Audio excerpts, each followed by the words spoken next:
Hey, what's going on, everybody? Back with another Beer Flow show. And I should have just called it just the two of us because right now it is just myself and Todd here.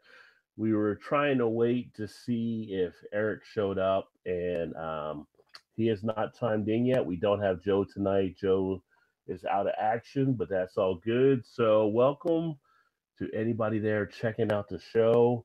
And welcome, Todd, for actually joining as well. And tonight we are talking about Flying Dog, maybe some other things. So, what's going on in your world, Todd? Thursday, winding down into the week, ready for some beers, looking for the weekend. Say Yeah. about same old, same old. About you? About the same. So, you got a chance to come up and check out the Beer Fest last week. So, that was cool. You got to come up to Yeah, that my neck of the was woods. And what did you that think was a of it? great time. Thanks again for inviting me and having me up. I Yeah. enjoyed it. We didn't take any pictures or do any video or anything, but it seemed like you were having a good time and a blast. And what did you I think about might the try to make beers? I'll make an attempt to come up again in the, I guess, late summer, early fall, whatever you want to call it, for the outdoors one. Yeah, that's the one we'll do in the square. What did you Yeah, think? What did you think of the beer selection and stuff that we had? it seemed like it was pretty good. I didn't get out and walk around and sample as much as I probably could have or should have, but what I did have and what I did, get out and venture around, it was pretty good. Yeah, yeah. So we were actually at one of the what we call quickie booths, was kind of a grab and go. So we had Sierra Nevada Pale Ale at ours, but we had some good beers around us. We had Stone behind us, and some of the local ones, Urban Artifact, was near, and we had a couple across the way. We definitely had enough beers that you were not going to die of thirst there. That's for sure. Yeah, no, that's for sure. I didn't leave there thirsty. That's for sure. Yeah. So that was I was, a I was good kind of time. surprised to see one of those quickie stations. I've never been to one um, festival like that where they actually give you free pours. Not that you're not going to get enough as you're there anyway, but Yeah, that's the funny thing. Like I said, you'll never run out of tickets there. But the quickie station, we actually filled up little, I would say, like Dixie cups of beer, and the people didn't have to put a ticket down or anything. They just grabbed one as they wanted, kept coming back as much as they wanted, and they saved their tickets from other things. So but that kind of worked out nicely. I could see that very being very advantageous for the later session where they were expecting, what do you say, 10,000 people or whatever it was. Yeah, they were getting 10,000 that night, and it got a little crazy. I saw the after pictures of that one, and would not have wanted to be the cleanup guy for that. There was Well, crazy yeah. amount of messes all over the place, but people had fun. Imagine there was a lot of bodies on the floor after that one for sure. I was trying to think of the one beer. I'm about to grab my Untapped here. The one that had like the bacon feel to it. Which one was it? Oh yeah, Culminator or yeah. something? Let me Now see. was that one? No, that one was. Oh no, that wasn't. Was that wasn't from Stone? Was it? No, that one wasn't from. I'm thinking it was from Fathead. Oh yeah, you're right. Yeah, yeah. It was Fathead. It was Fathead. Let's see if I can find it here on my phone. Yeah, that one was. Yes, I didn't rank. I didn't rate any of them because we were just drinking beers. And hello, Hillbilly. I don't know if Hillbilly's still out there. He said hello, fellas, but he may have disappeared real quick. And Eric said he had to run to his mom's house or his parents' house, so he'll be here a little bit as soon as he can, probably around 9:30 or 40. Um, Culminator. So Yeah. one of the beers I had there, and I think you got some of it too. It was from Fathead's Brewery, and it's the Culminator Beechwood Smoked Bock, and it pretty much had a nice maple feel to it, and had like a bacon type feel to it. It was really good, and you got the smokiness of it all. That was one I actually did enjoy. Probably one of the ones I enjoyed the most from being there that night. Definitely. I don't know that I could drink a lot of it, but it's definitely one you could pour you a glass and have you some pancakes in the morning out of bed and drink with it. Yeah, If that's your thing. it'd definitely be a nice little breakfast substitute in the mornings. It wasn't Um, like overpowering. Some of those smoky beers you get, they're just too overpowering to me. I think where you Yeah. don't really taste anything but the smoke, or they're real kind of rich in flavor or something. I don't know. Well, But that one was well balanced. I like that one. That was a good one. the trickiest thing was the Kentucky cream ale with the orange juice. Did you get one? Oh yeah, Yeah, no, they were putting the orange yeah. juice with the cream ale. That was actually pretty decent. I mean, it made it taste like a creamsicle. So it's like Yeah, you couldn't taste any alcohol on that one at all. No, and that cream ale is actually probably my favorite one from All Tech Brewing because I'm usually up and down with them, but that cream ale is a really good job on their part. You know, if I'm not mistaken, that cream ale, we had it. Oh, geez, how long has it been? 5-6 years ago. We did a tasting at one of our local over in Louisville beer shops, and they had, if I'm not mistaken, that cream ale was actually a homebrewer that won like a contest, and Alltech decided to put it out. Oh, Then it went away, so now it come back. I don't know if it's the same recipe or not, but to this day, that cream ale that we had of the homebrewer for them is probably the best Alltech beer that I've had from them. Yeah. It was yeah, because I got one in the fridge I haven't done a review yet for. That's the Bourbon Barrel Stout. I have to do that one. Some of the other stuff, Kentucky Ale, I'm not a huge fan of that one.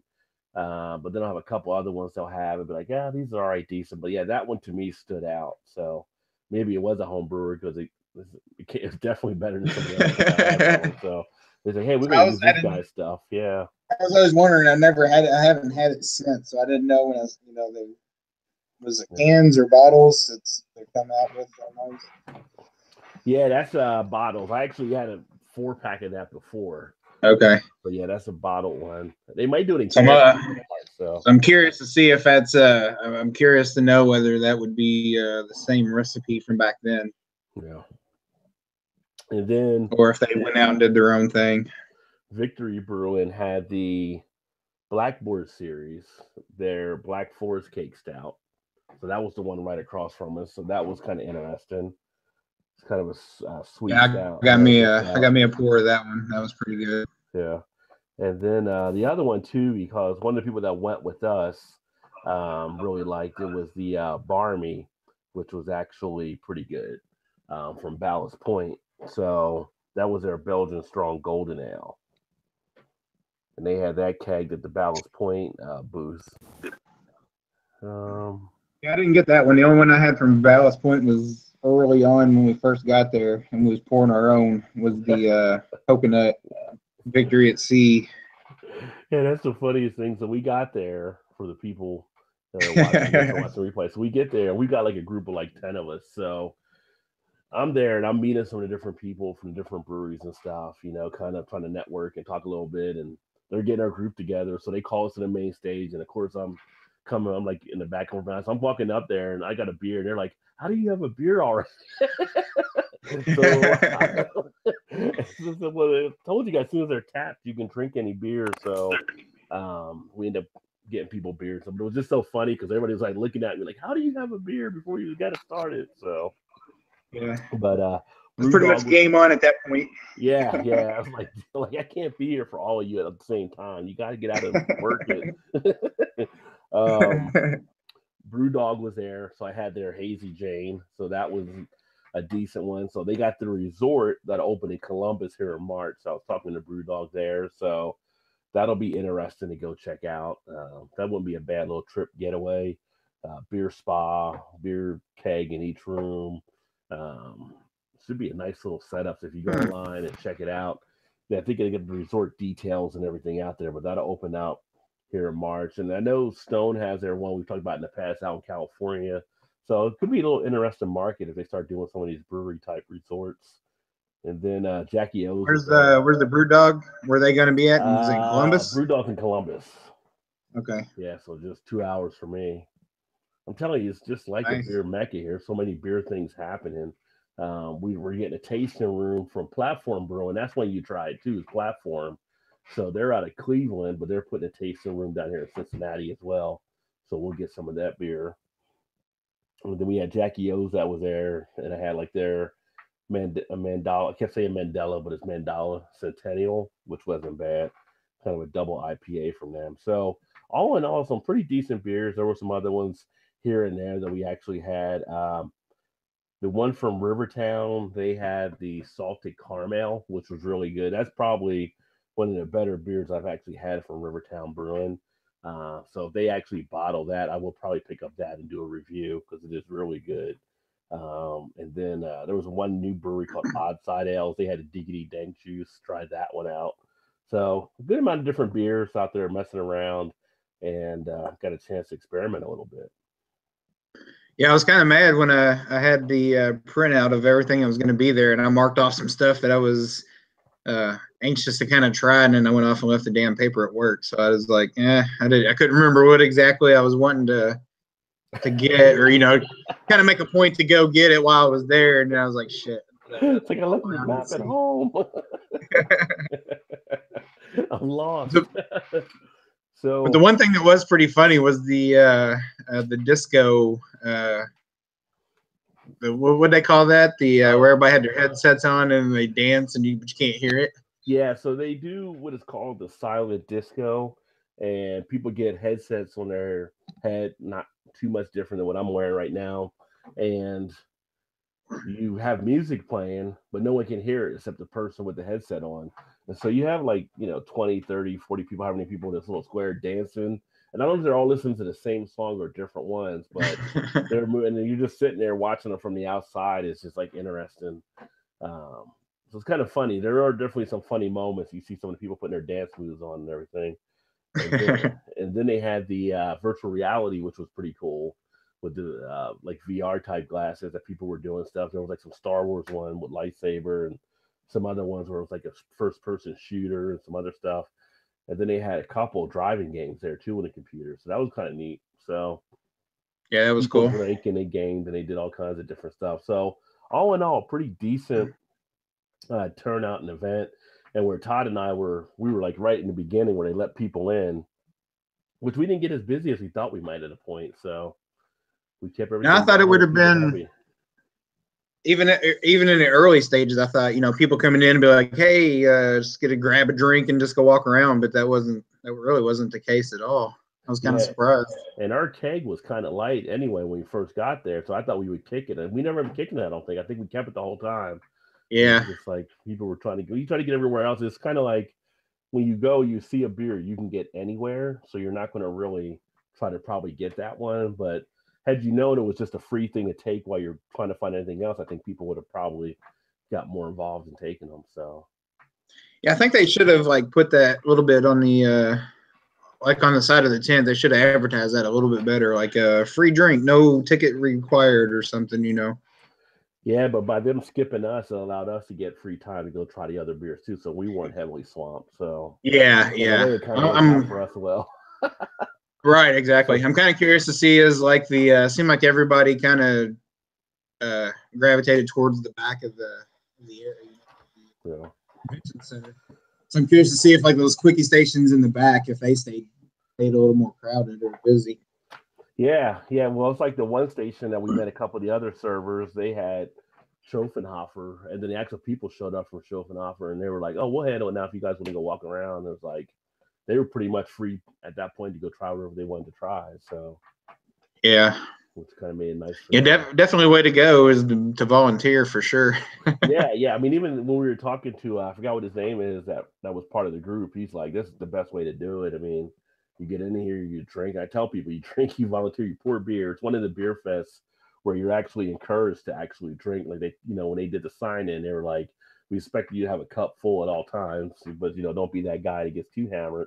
And if you do get too hammered, they send you home. So it's not really a lose option at any point. I mean, right? Yeah, you can send home, but because you drink too much beer. Okay, I guess that's a bad thing, but it's definitely a win-win situation all around. Yeah. Plus, you get a shirt and a glass and everything on top of it. It was what was the movie with Dave Chappelle and their buddy gets arrested and they're trying to get him out of jail, Jim Brewer. Yeah. And he's a janitor at the pot place, and it's just all the pot, and it's all of this. It's for me. He's like, yeah, Shoot, don't what tell was anybody. the name of that? That was oh, what movie was that? Hang on, I'll tell you. I'll have to look that up now. I've seen it several times. I I can't think have what the too. hell name of it is. Because then he meets a girl, he's trying to tell her he's not smoking weed anymore. Was that Half Baked? Half baked. Like, Yeah. when he's getting all the weed, that's how it was at the festival with all the beers you had around you. It's like, oh yeah, get as much as you want. Just don't tell anybody. All right. So that was. I wonder if most of those booths were taking tickets, actually taking your ticket. I saw a lot that weren't, and they're supposed to because they could get in trouble from the police by not taking them. I guess that's what they always say. But each year, it's like you see it happen again and again for sure. Yeah. So I'm going to start pouring my first Flying Dog. You go ahead. Like the most of the beer festivals over here in Indiana, they don't really have a ticket. I don't. Is that a state by state requirement, or do you know? State by state or event, depending, because we have some like the Taste of Cincinnati, where you have to take cash, and so you can't drink because you're taking cash. This event, you take tickets, so you're allowed to go ahead and take tickets. Okay. You can drink because we're not taking cash. So that's the ones I prefer to get. And the brew at the zoo, when it started years ago over in Louisville, they didn't have any kind of ticket system, but now they do they hand out like not necessarily a punch board, but they have at least the last time I was there 2 years ago, it was like a Sharpie and they just X out your box. You had so many boxes that you could get drinks on. Right. But then people started figuring out because it was on like a plastic covering that as soon as they put it on there, if you were quick to wipe it off, you could just erase the mark on there. Yeah, people will always find it. If they can find out what the gimmick is, they'll prepare for it. It's kind of like I've done probably 10 of these. So if I know what color t-shirt it is, I can easily come back. So the one that I'm drinking right now is the Snake Dog IPA. So this is their kind of base IPA from Flying Dog, and definitely get a nice hop aroma off of it. I cracked open the Raging Bitch, which is the Belgian style IPA. All right, that's the one I got on deck. Only because the other one I got on deck is a porter, so I figured it could warm up a little bit. So did you get the Gonzo? I did. Oh, nice. I got one of those in the cellar too. So the only options that I had was the Gonzo, Raging Bitch, and the Blood Orange. Yeah. IPA. I don't know what the name of it is offhand, but those are the only three that were available for me to pick up. So, yeah. And options are limited with Flying Dog for me. Welcome, Drunken One. No, you didn't miss anything. We were just getting started a little bit ago because we had a late jump, trying to stretch it out so Eric will get here at some point. But Drunken One up here, they have obviously these two. They have Truth, which is kind of funny because, as you know, we have Rheingeist with Truth here as well. So you talk about sometimes those infringements with the patents and the copyrights. And then we had like we can get the Gonzo Porter, and they had another one there too. I can't remember which one offhand. Probably when I look through some of the beers here, we'll see the ones they actually had. But we get about 4 or 5 usually. You can find a Flying Dog on the shelf, and depending on what store, it might switch up a little bit. So one that we used to get was the Pearl Necklace, but I haven't seen that one for a while. I don't know if they. I've had that one as well. Yeah. And that's an all year round beer for them, isn't it? I think. Of course, I guess we'll probably get into that later. Yeah, but we'll get into that here in a little bit. I can't remember if it is or it's seasonal though, but that's actually one that's the Oyster Stout, and that's an interesting Oyster one too. Stout. So, yeah. So we'll definitely get into that as well, and talk about some of the Flying Dog and different type of beers, things like that. And welcome, Chris. Chris says yo, and hello, Backwoods Billy. Says beers at Flying Dog Brewery have beers to the brewery. Just did a review of the Truth IPA. So Backwoods Billy Craft Beer Reviews, you can check out some of his stuff too. He didn't like the Pearl Necklace, though, he said. So some people don't like Pearl Necklace. I mean, it's not for everybody. So yeah, the Oyster Stout's kind of a hit and miss, I think, for a lot of people. Seems like either you really like them or you don't like them at all. Yeah, I found it Kind of like an interesting enough. IPA, I guess. I found it interesting enough. When I did have it, I did think it'd be a lot better if I had some seafood with it at the time. So, I mean, because it does have that nice feel to it as well. Yeah. Um, but in talking, Flying Dog, they were founded back in 1990. They're technically, I guess, are seen now as the largest brewery in Maryland. And as of 2015, they were seen as the 37th largest craft brewery in the U.S. So they're a good sized brewery. They're making good tracks. I'm not sure how many states they are not in, but it seems like they're definitely around a lot of the different areas. It's kind of a little funny about their history though, because they were actually founded by George Stranahan, who actually his background was a physicist. So he ended up walking away from that back in the early 60s, and then back in like 19 he started in the 60s. Sorry, he walked away from like 1972, but he ended up opening like this restaurant out in Colorado, which was like the Woody Creek Tavern, and it was in Woody Creek, Colorado. And then in like 1980, he kind of got hooked up with some other guys, and they ended up starting going to work out the whole Flying Dog Brewery. But there was a part back in 1972 where he took ownership of some Flying Dog Ranch in Carbondale, Colorado, which is kind of weird because when you fast forward it up to like 1990, he opens up the Flying Dog Brew Pub, and it was the first brewery actually to open up in Aspen, where he launched it at. So he launched all this stuff out in Colorado, and you think about all the beers out in Colorado and everything like that, and over 100 years, they were like the first brew pub in the Rocky Mountain region. So they were like kind of the ones that really got a lot of stuff started out there. He had teamed up over that period of time in a joint venture with I think it was Wycoop Brewing, and he ended up buying out the rest of their interests. And then he took the company, the brewery, and went east, and that's how he ended up in Maryland. But you look at them; they have the capacity to brew 100,000 barrels of beer, and this was off of 2015 numbers. They're currently producing, um, I'm sorry, what's this? Flying Dog Brewery, the capacity to brew 100,000 of beers per year, 2015, but they upgraded their facility to produce now 700,000 barrels per year. So they've grown a lot in what they're actually doing there as they expanded the brewery out. Um, the funny thing that I found out when I was looking into them is how they got the Flying Dog name. So they talk about like back in 1983 that they went on this hike over in Pakistan, and it was him and a couple other guys. They climbed the mountains in the Himalayas, and they had contraband, a donkey, and a Sherpa. It sounds like a joke is about to start here, but anyway, they went through the trip. They depleted some of their stuff. The Sherpa ended up breaking their leg. They ended up getting back to Rawalpindi, Pakistan, to have a drink, and they said on the wall was a picture of a flying dog made by a Pakistani woman, and it left an impression on them, which they took for the creation of the company.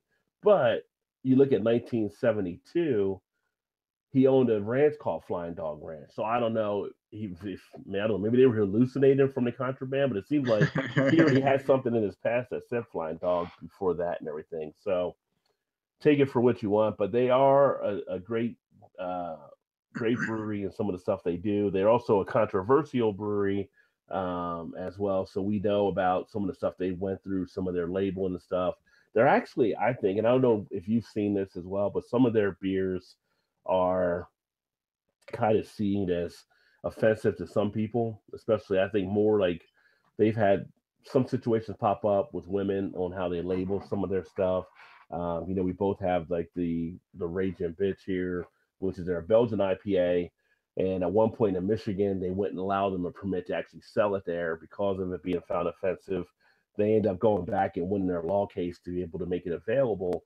But over the years, they've been one of the ones that have had labels, and some people have not been as happy about them. But we say let the market kind of sort it out and everything. So yeah, I've always kind of enjoyed their artwork, and I kind of find some of their names to be funny. I mean, if you take that stuff too serious, it's like it's beer. I mean, some of it I can see if it's offensive. I guess I can understand some of that. Like some of it's just kind of underlying. Yeah. Like Raging Bitch, I guess I could see, but they got a dog. They got a dog on the bottle, so obviously, what they're kind of pointing towards. But take it for what it is, I guess, from the standpoint from anybody, I guess. The pearl necklace, I mean, it's just a play on words. Everybody knows exactly what that is, But right. So it's kind of like, we can do it that one, right? So, but you talk about like their artists, Ralph Steadman, it was their artist they actually had that drew all their artwork in the past. And they actually recognized him, and it's actually through that Gonzo collection of beers and stuff. They kind of do use that to recognize him for the work he had done on the artwork as well. So like that one that you're going to have there, right there, the Gonzo Imperial Porter.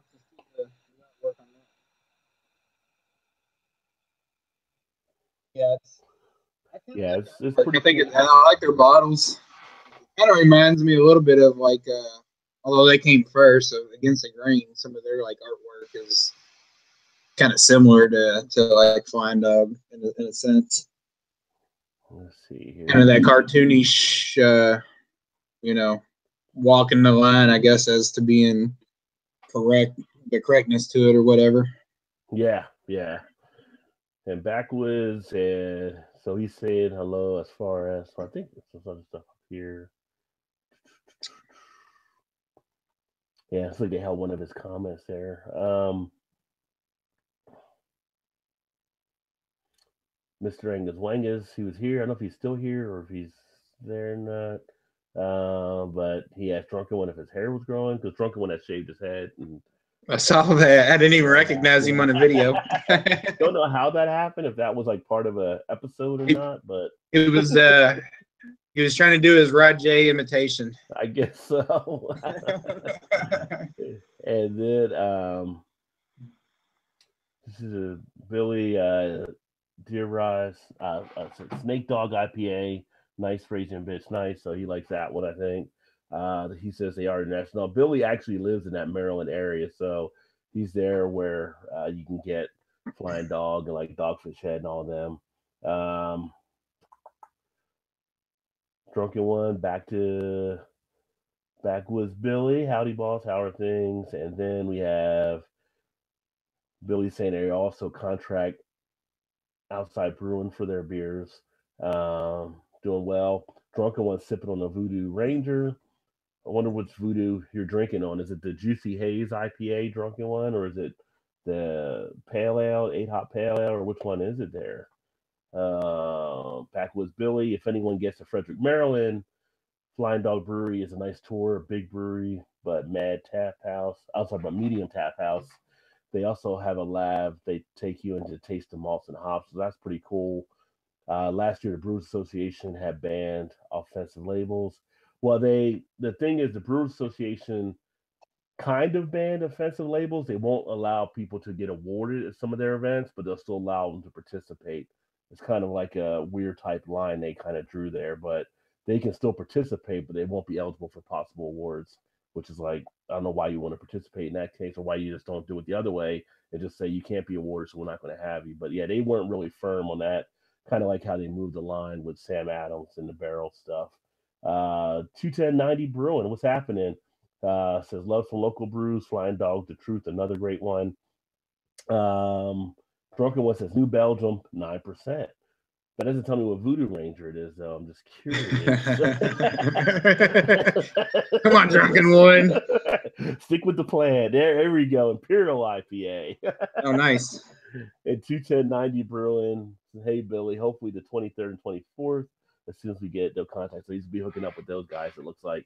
So yeah, but a real decent brewery, and I'll pull up some of their beers here. No, I don't know if I've actually had their Truth before. I can't really recall. I had to check my Untapped to see. Yeah, I don't. Like I said, I don't. I'm kind of surprised for as much as big, I guess, as big as they are. Mm-hmm. What little distribution we actually get here, and it sounds like you're in the same kind of boat. Yeah. So we look on here. Let me take this off. We're gonna make it a little bigger.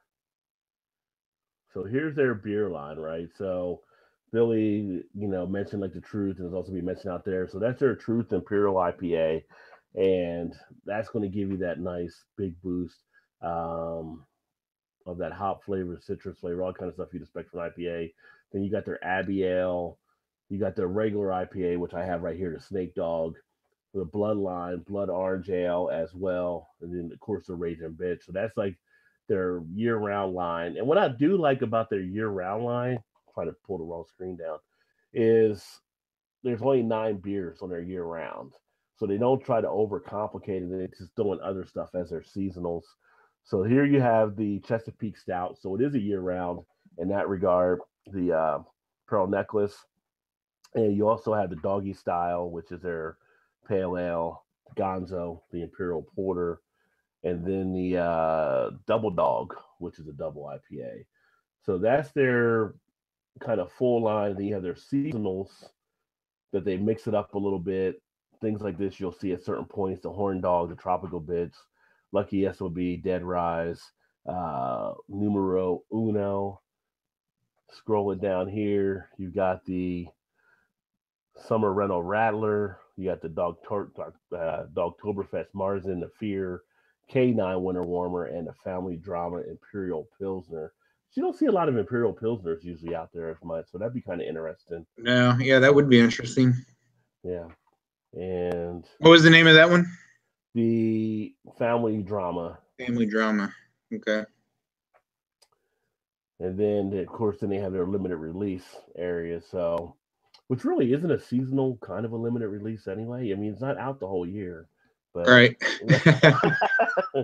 But you have like this Alpha Initiative Pilot IPA series and their Sweet and Smoky Stout right here. So the beer line is pretty decent that you get from Flying Dog.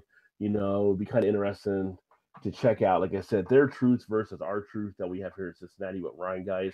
Maybe do like a side by side.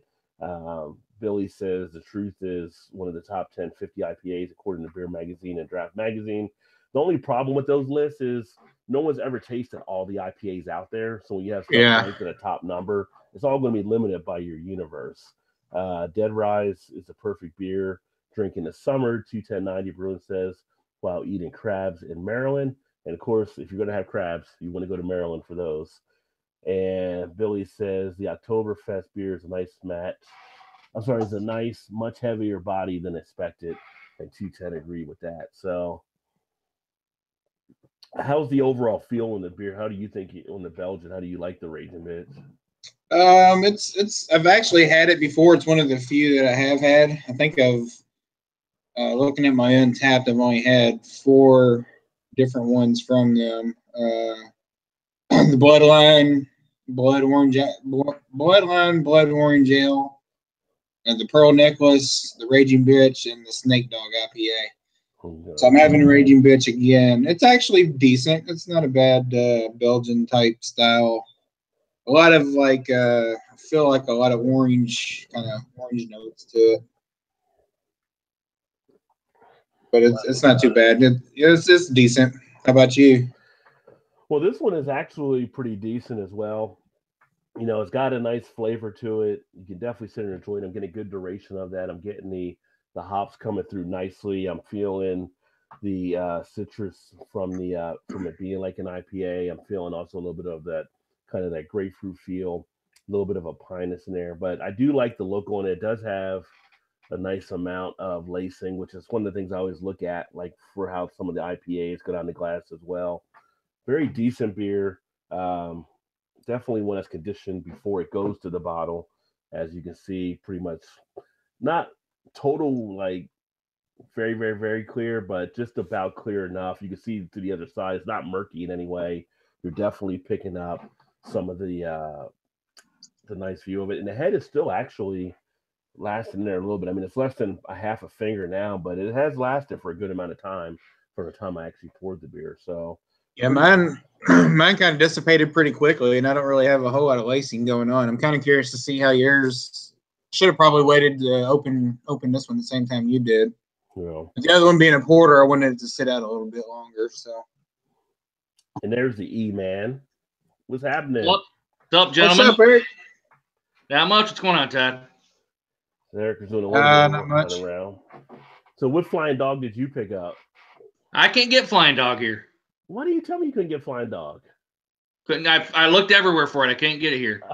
Okay. I could have switched it to something else. I thought you could get Flying Dog there. That's all right. I've been busy this week, so Okay. It really is for as big of a brewery that they are and as many barrels that they brew, that how limited distribution is, it seems. Yeah. Well, Michigan was the state they had the Raging Bitch lawsuit over, so maybe Michigan's just not letting them get too much in there. Yeah, they pulled out altogether, probably. Yeah. Because even when they come back, should I show you guys what I'm drinking? No pun intended. What are you drinking? All right. Don't chastise me, okay? Oh my God, it's better than It's a malt. It's a malt liquor. It's a malt liquor. Coors Light. Miller Lite. So next week, see who our new replacement is for Eric. Oh. Is that even allowed? That shouldn't even be allowed on the Beer Flow channel. Jesus. I think I'm letting the riffraff in now. All right. There goes all your street cred, Eric. There it goes out the window. I don't even dare what the people are saying in the comments, all right? Oh, just wait. Just wait. Oh, yeah. Eric is actually funny in some of the groups because he just I think he just does some stuff just to jab at people. Whatever. We were jabbing at the guy today. He was talking about one of the beers he didn't want or something. It was or maybe it was last night. One of the guys in Craft Beer Lovers said something, and they were like, went and drinking or something like that. You're like, well, give it to me or something. Yeah, oh yeah, I said, give it to me. I'll drink Natural Light. But 21090 asked where we're located, and I'm actually in the Cincinnati area, and Todd is just south of me, across from Louisville in Indiana. And then Eric's just north of me up in Michigan and Lansing area. So I should say all three of us are kind of the Midwest location. And how's your guys' Flying Dog going down? It's going down pretty good. It's pretty smooth. So what, you got an IPA and a Belgian? A Belgian IPA, yeah. So this one is actually 7.1 ABV. Now I will say this, that Flying Dog is good about, they do put the dates on the bottle, and then they put the Best Buy on the backside. So that little white area, I don't know if my camera's going to zoom in enough or not, because depends if it works. I can see where it's printed, but it's not coming through. But so it's like Best Buy 323.18. So this one might have been on the shelf for a little bit, but still, I'm still getting all the hop characteristics. I'm still getting a good flavor out of it. It's still a pretty decent brew. So it definitely got it marked out for it still being good based on their time frame. And then the other one is actually, it says 317.18, and this is what Todd is drinking now. So that's the 8.3 IPA. Oh, nice. That's the exact same date on my bottle of that one, 317.18. I must have took the truck from here to Indiana. So yeah. Seeing here, Billy said if you guys come down during the festivals, we can hit 15 to 20 breweries. Plus, typically the head brewer ain't there. Plus, we can always hit something like Revelation Craft Brewing and Rihu Booth. And Drunken One says, "Damn, I thought you were cool." I don't know where he was going with that one. I know where he was going with that one. I know where he was going with that one. But he's down there north of Houston. Miller High Life, and Miller Highlight a nice beers, Billy says. So Billy's in your corner as far as liking the Miller Lite. And I don't hate Miller Lite. I just like to poke at Eric for it. It's not a beer that I actually would go out and drink. It's just, that's for me. I drank enough of it when I was, back in the day, we were limited to the macro beers. But, if I'm at a golf tournament or something like that or fishing, I might drink it because you don't want to get too hammered, but you want that beer taste too. So, yeah. I mean, I like it every once in a while, and I just grabbed a 6-pack of 16-ounce cans because I kind of wanted something in the beer that was, or in the fridge that was, cheap, kind of more or less. These for a 6-pack of these for the 16 ounces was $5.39, and the 12-ounce ones were like $6.79. I was like, what? Exactly. I can't throw rocks. When I played softball a few years ago, I used to drink Natty Ice. So now every beer has a place and time and a purpose. So Yeah. You know, as we say, if it's good to you, then drink it, and it doesn't really matter what anybody else says. So. And drunken, I'm cool. Damn it, I'm cool. Billy says if you like Flying Dog, see if you can get Fin City Brewing Company's Radio Red Eye IPA at Ocean City, Maryland. I've never seen them distribute it in this area. I haven't either. Fin City Brewing. Drunken One says they're not bad, talking about the Miller, but not all the time. Billy says I don't drink. I used to drink it all the time. I don't drink it all the time anymore. Billy says I actually like and drink Miller High Life. So, hey, Drunken One, did you ever drink that Heineken that Rod sent to you? You know, speaking of Heineken, Todd, when I was over in Amsterdam, we stopped at the airport there, and I had a Heineken, and it tastes not totally different, but it tastes way better than it does here in the States. I don't know if it's brewed different or what. It doesn't get, or if the water's different, or it's fresher. It's probably fresher. Well, yeah, that, and I hear that about a lot of beers like that, where we get the dumbed down kind of watered version of the actual yeah, I don't know what it is. Yeah.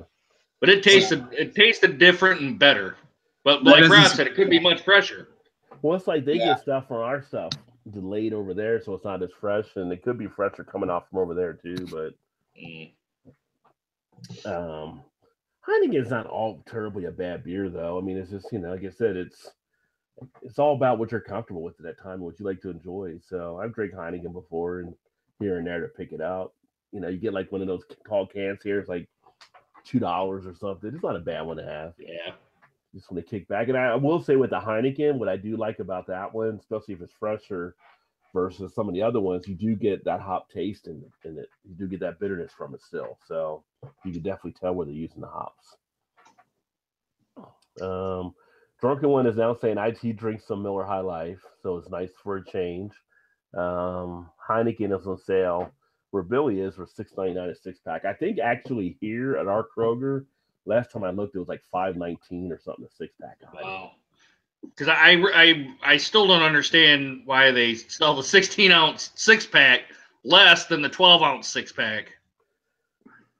I don't know. There must be a strategy to that. They must. I don't know. We kind of get that same thing here. 16 because it was a better deal. Yeah, we kind of get the same thing here. We get like an 18 pack of the 16 ounces for a lot cheaper than you can get like a regular case of 12-ounce beers. Yeah. Now I don't like the little pint-sized bottles. I don't mean to detract what the beer flow is about, but the like the little bottles and they're made out of the aluminum cans. Yeah. Every time I drink out of them, I always get a metallic flavor every time. Yeah. Do you put it in the glass or you just go straight from the can with it, though? Just straight from the can. Yeah. But like this, I'll just drink it straight from the can because it tastes all right. Now you get the ones where it looks like the bottle. That's the time I always get a metallic flavoring. It doesn't matter what brand brews the beer.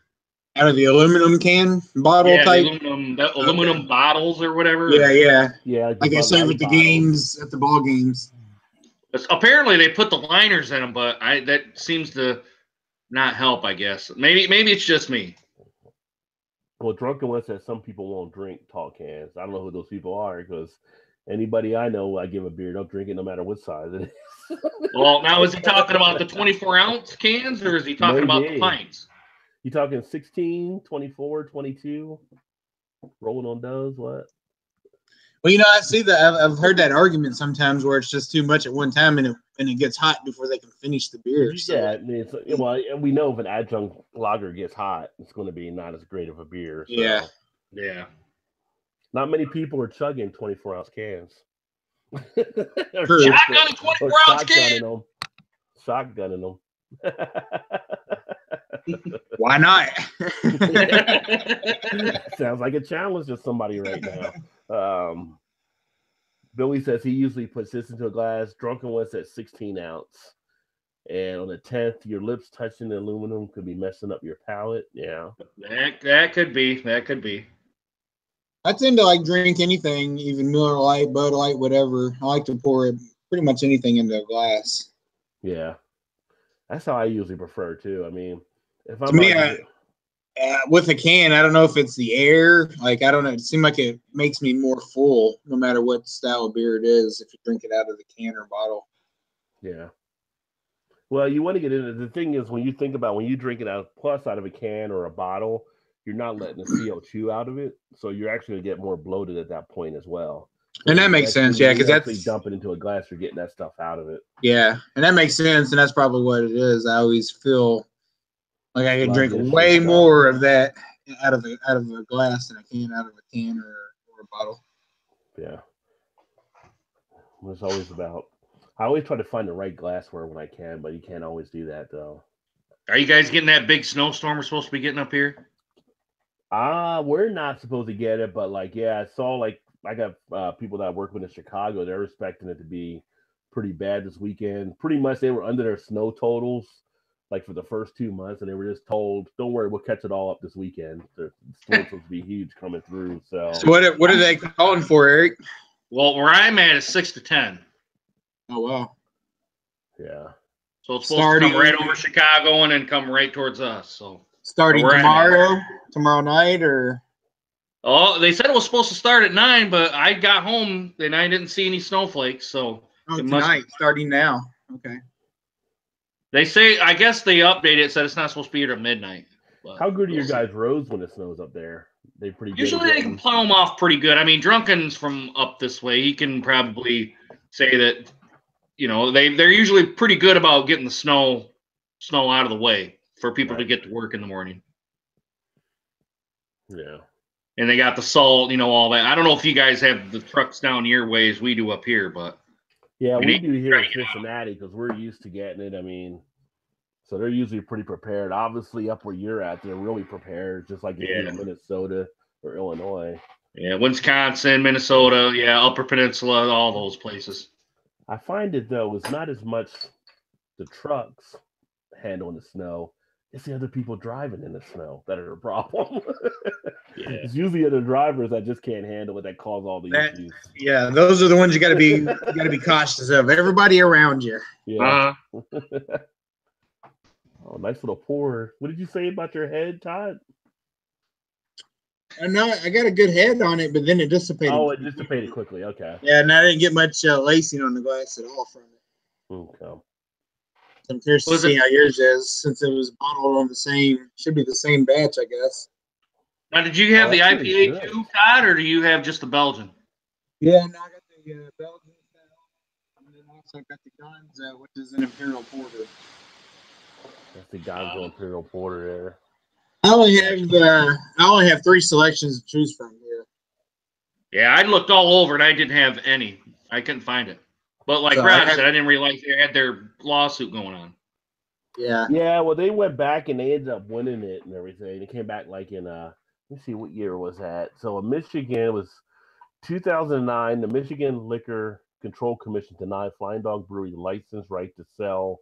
It was their 20th anniversary beer, Raging Bitch, was the one I'm drinking, the one Todd drank already, claiming that it was detrimental to public health, safety, and welfare. I never heard of a beer just doing that. That's why I'm laughing. Like, okay, the beer is going to be all these bad things. But in 2011, Flying Dog, with the help from the Center for the Defense of Free Enterprise, filed suit against the 2009 decision, citing freedom of speech. Several months later, Michigan reversed their original decision and allowed Raging Bitch to be sold in the state of Michigan. So, kind of interesting. And then apparently the guy, he goes there, he speaks at different places about freedom of speech, or he was back then too. But I don't know if Michigan would have held that against them and kind of limited their distribution and everything because they lost that lawsuit or not. They very well could have. You know, have maybe a axe to grind against them or something. Yeah. And Billy says, what does everyone think of YouTube's new rules to be monetized? Obviously not a fan of it. Well, on the one channel I was monetized, I was kind of getting to the threshold. I was getting pretty close to it, and then they changed it. So obviously it doesn't sit as well with me. But I end up going back to Freedom to see what's going to happen. So now I'm under their plan again, even though they take a little bit of a haircut just to see if they end up paying out like they used to. but they're squeezing out a lot of the smaller people, I think. But a lot of the smaller people are doing it for the fun anyway, I believe. So Yeah. it's not really about the money as much. But it's just kind of, it hurts, I think, for people that want to try to build themselves up and are looking at an avenue using YouTube. Hopefully, bless you. Hopefully, it inspires some other companies to come out with other platforms to go against YouTube. I know some people are looking at doing stuff on Twitch. If they can monetize like Facebook live videos in some way or Instagram live videos, you'd have other platforms out there, even Periscope, that maybe that'll draw some of the people. Let's see. Does my mic sound muffled? You're good now. Okay. Drunken One said he thought my mic sounded muffled there or something. But nobody said anything. I don't know what your guys' opinion is of the YouTube decision. I know you said you were going to touch on it in your channel, Eric, but if you want to express about it. My overall thoughts on it are just, I guess as a low subscriber, especially on the Eric's Beer Reviews channel, which just got over 100 subscribers just a couple of days ago, and on the Eric Alliance fan channel, where it's been pretty much just stagnant on 720 subscribers or whatnot. I kind of just look at it as more as a hobby. Now, I know people that are trying to make a career out of it, but you got to have the merchandising and be on social media almost constantly and all that sort of to try to get your brand out there and what you're trying to do. But like for what me and you do, Rod, probably others like Drunken and maybe some others that are out there, I just do it for the hobby. Now, I'm not trying to make any kind of money at it or try to monetize, my videos or anything, because I've turned monetization off on that. And it was just more my own personal opinion of I'm just doing this as a hobby. I'm not doing it to try to make any monetary gain on it. But to me, I just, like I said, I keep being a broken record. I just do it for the hobby. I don't do it for any kind of monetization or any kickback from Google or YouTube or whoever owns them now. So that's my own 2 cents on it.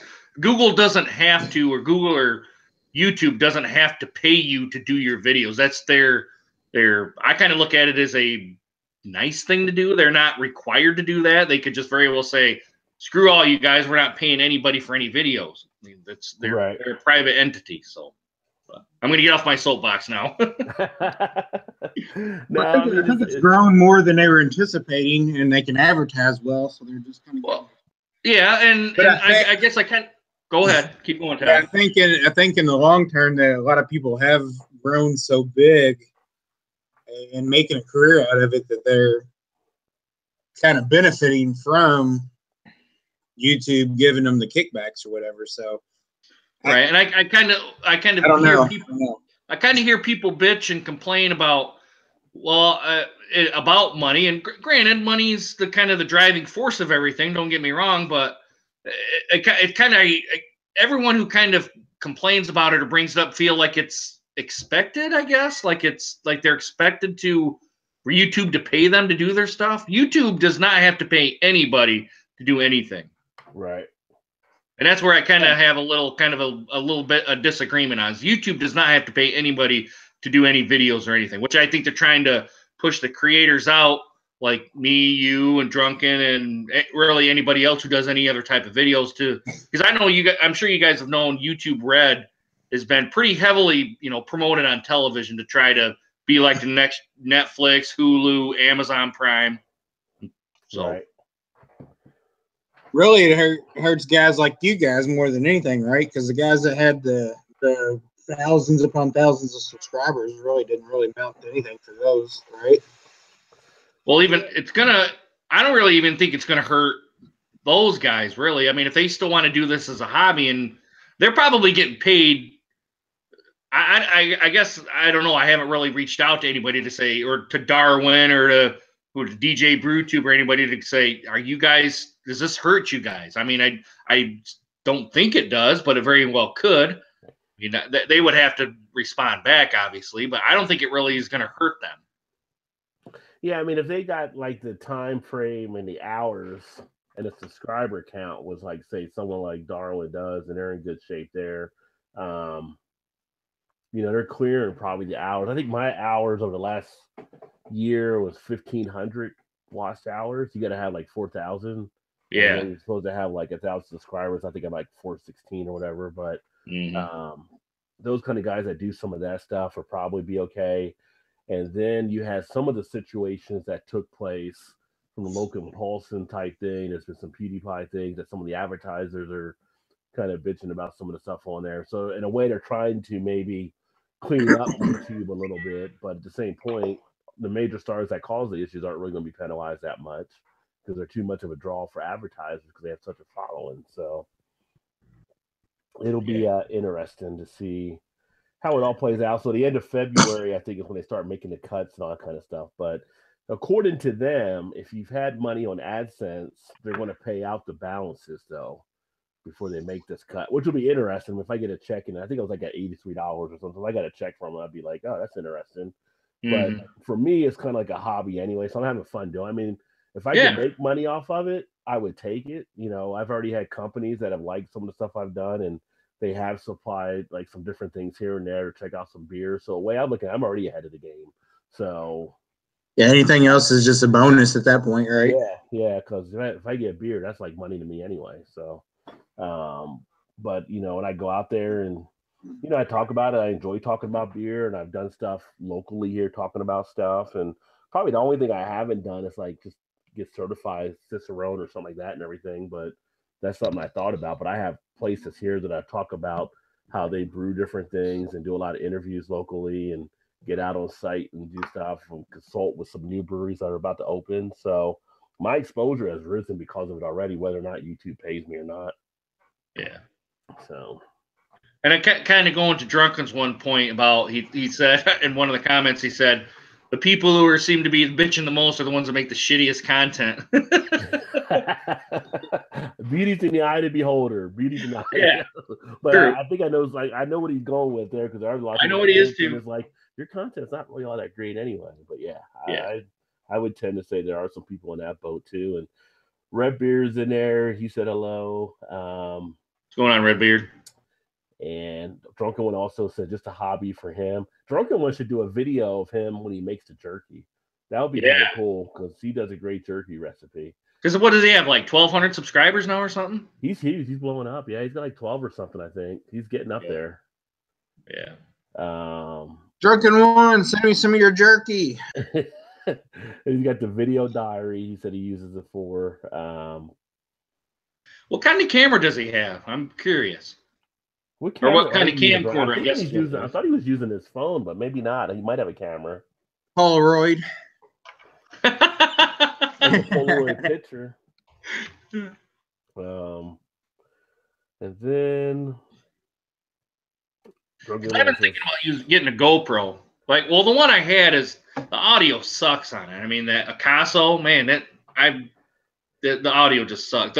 The picture's fine. It's just the audio sucks. Yeah.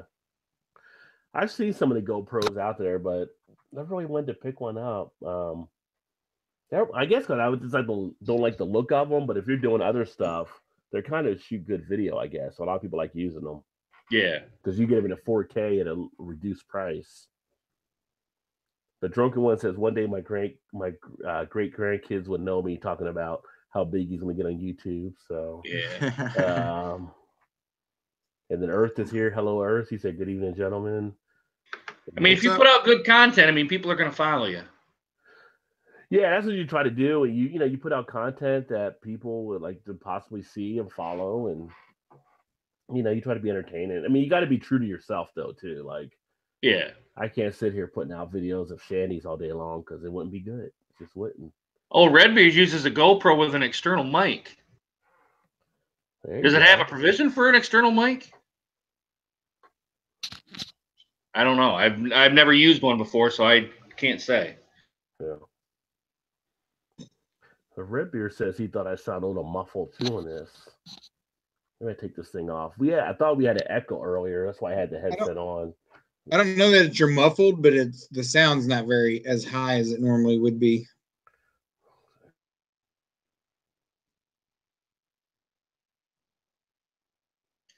Can't hear you. Now we got nothing from you. Okay, now you can hear me. There you go. There we go. Can you hear me now? I wasn't sure if I was getting feedback or not earlier. Yeah. I don't hear anything now. Feedback, I mean. I can hear you, but You hear me all right, but you don't hear anything else. All right. No. I'll just use that then. I wasn't hearing anything. I wasn't hearing any feedback on you earlier. I would hear myself faintly at the very end. All right. So my rundown on Flying Dog might sound like the teacher from Peanuts. I don't know. If I was muffled.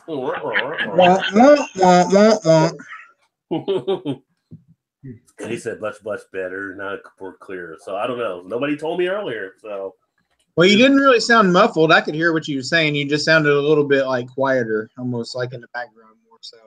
Yeah, Billy said, look at the Hodge Twins, 100K views all the time. And I don't know if you guys know who the Hodge Twins are, but their channel's pretty big. And they actually do different channels for stuff. So they got their workout channel. They got a video game channel. They got a couple other ones. But they're basically twins. And they just like, I don't know if they actually lift weights. They lift weights, but I don't know if they do it on video. They kind of make jokes about stuff, lifting weights and everything. But they drew a big audience for them. I will say this drunken one is right. When I watch some videos, people talk about the stupidest shit, man. Yeah. But some people like people that talk about stupid shit because it makes them relate to some of the stuff they may have, or they feel better about themselves. Maybe it's uninteresting to me, I guess I should say. There's a reason people still watch Jerry Springer. I mean, there's something about that self-gratification of seeing these other people on the show. So there's always something that's going to draw the viewer into you, no matter what it is. Yeah. Somebody's going to find it interesting to themselves. Yeah. Excuse me. But like Billy says, he does YouTube to educate people about beer styles and what a style category is and how beer should conform. Red Beer says, I do very amateur beer reviews. LOL. He said the Hodgson, I guess they dropped YouTube for their own site. So, yeah, they got big enough. They probably could carry their own sites because they created such a following. Then they added a bodybuilding channel. And the new banner, Drunken One says, have we seen this new banner, which is his new logo that was made by one of the other guys, which is actually a pretty cool one. I know I've seen it. So I don't think I've seen it yet. I haven't been on YouTube I can't say I've been on YouTube in a while, but I haven't been on Drunken One's page in a while, so I haven't seen the banner. Yeah, I think the video was I got a new logo or new something. Drunken One can say what it is there. But it's basically got the new design. It's pretty cool looking design that one of the guys sent them. So that was pretty awesome. Yeah. But you've been drinking those beers I sent you, so you've been liking them. You're actually the first one that's done a Spanish beer, too. I haven't done mine yet. I don't think Todd or Joe's done theirs. Now, the one I did with just the Imperial Stout, somehow I messed up and I must have got click happy and deleted it. But I like that one. The bourbon one was a little bit too bourbony for me, but it was still good. I mean, I'm not going to bitch complain about it, but the brandy one is what I'm really looking forward to see how that one is. Yeah, I wanted to do that tonight, but I'll have to do that tomorrow. I think I said rum on your response, but I meant to put brandy. Yeah, that brandy one hopefully is pretty nice as well. I had I have tried the base beer one of those. How did you like the base? Solid. Yeah, I thought it was great. Yeah. Yeah, the base was pretty good. Especially for what, $1.99 or whatever it was you paid for it. I mean, that was the Rod J special, $1.99 out there, man. Shocker. Yeah, so when Todd came up, he got to see a couple of the places. And what did you end up getting, Todd, when you came up? I got a 4-pack of the Bearded Iris Homestyle and a 4-pack of the Bearded Iris Offbeat. Which, for those that may not know, that's a brewery in Nashville. It's making some fantastic IPAs, among other stuff, but they're really known for their IPAs. And then I got a bomber of the what was that one that you have, like 10 bottles of it? It was like $4.99 or something. I came up and we had bottles of Golden Drop 9000. There you go, yeah. Belgian quad, like 25-ounce bottle, 10 something percent or whatever. $5.99. $5.99, yeah. So I did get a Rod J deal, Eric. I did get a Rod J deal. And there was I'm gonna have to go to your beer store. There were other ones there from Rogue and some other ones too. And it was like, so this is like how it always tends to happen. And we went to the Party Source, and you didn't get any there, but you saw some of the stuff they were putting out there too. So yeah, and that's where I got in the Spanish ones from. I'm trying to pull them up here. Yeah, I'm curious to try the barrel aged one that you just did a review on, Eric. I'm anxious to try that one. The one with bourbon. Yeah, I love the base beer of that one, so I'm anxious to see I'm anxious to try both of those, the bourbon one and the rum. Yeah, I wanted to do the brandy tonight, but I got my parents needed me tonight, so I had to run down there. And then I got to BS, and my limited time got away from me, and so. Roger, when I come back, I'd like to go to that Braxton Labs or whatever. That's where we were at Party Source. No, I know that. I'd like to try that though. It looked awful crowded. Yeah, they get some pretty well. It's like every weekend they got a new release there. So plus, we'd already been drinking for 4 hours before that. So yeah, well, yeah, we were. You're right. Yeah, we were probably 5 since we all had beers before the actual thing started. We were in the wind down mode at that time. So right. This is the one that Eric actually just drank that I sent. So this was from Malavita. Pretty solid ratings on it. A lot of people love it. Barrel aged and bourbon there, barrels. I don't know if I checked that one in or not. I better look. And didn't give a lot of information about it really, but it was like $1.99 a bottle. So why not pick up some? And yeah, I got home. I looked through some of the ratings. I go, people seem to really like this beer a good amount. So, well, this person didn't down here give it like a 1.5 or whatever, but everybody else seemed to like it pretty much. That guy was already drunk. He's already drunk. The average score is 3.9 of 3,200 ratings. So, and then away from this one, the one that we were also talking about is they have this one here, which is the brandy version. So I'm looking forward to trying that one too. 11% ABV. This one has a little bit higher of a rating from people that have done it. But you just find like these unique type beers at some of these places sometimes. Like, how do we end up with this Spanish beer in, Northern Kentucky? It just happens. And it's like, oh, okay. Did you get all 3 of those for $1.99 each? Yeah, all 3 of them. Yeah. That's a steal. I don't care what it is for 11% or whatever. That's even like the base one here is a double, and his base one was 11% ABV. So, I mean, that base one was phenomenal. I would buy that all day long if I could get it here. I've never seen that before. If they get this chili one in at some point, I'll pick that one up too. I mean, for $1.99, why wouldn't you? Exactly, Todd. All day, every day, and twice on days that end. There you go. Twice on Sundays. But Drunken One said the guy that sent him the banner was 8-Bit Chicken, who has a channel, I think, as well. So, he got signed out by his computer, so he'll be back in.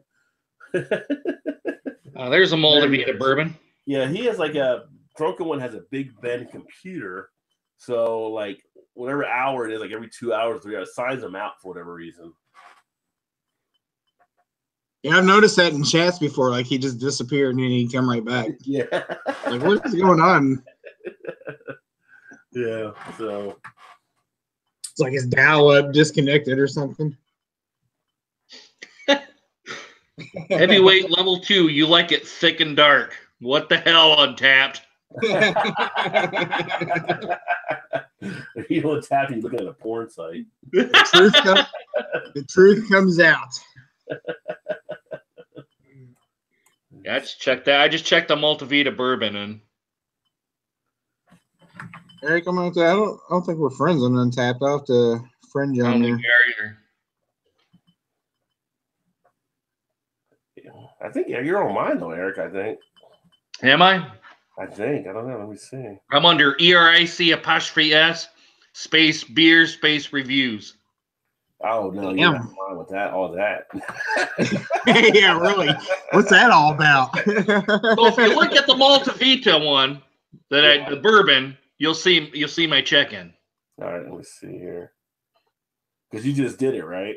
Yeah, just did it.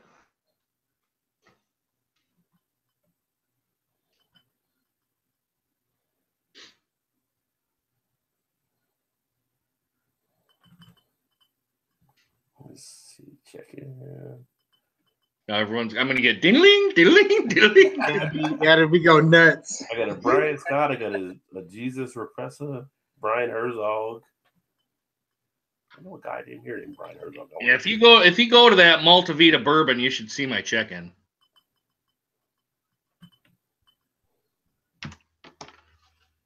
It's not showing yet. Unless a lot of people are drinking, you got knocked down already. Let me do this. I just do it this way. So what is everyone in the comments drinking? Like Backwoods Billy, Drunken One? I think we've seen Redbeard. What are you guys drinking? I just found you and sent you an invite. All right. Hey, there it is. Heard the buzz.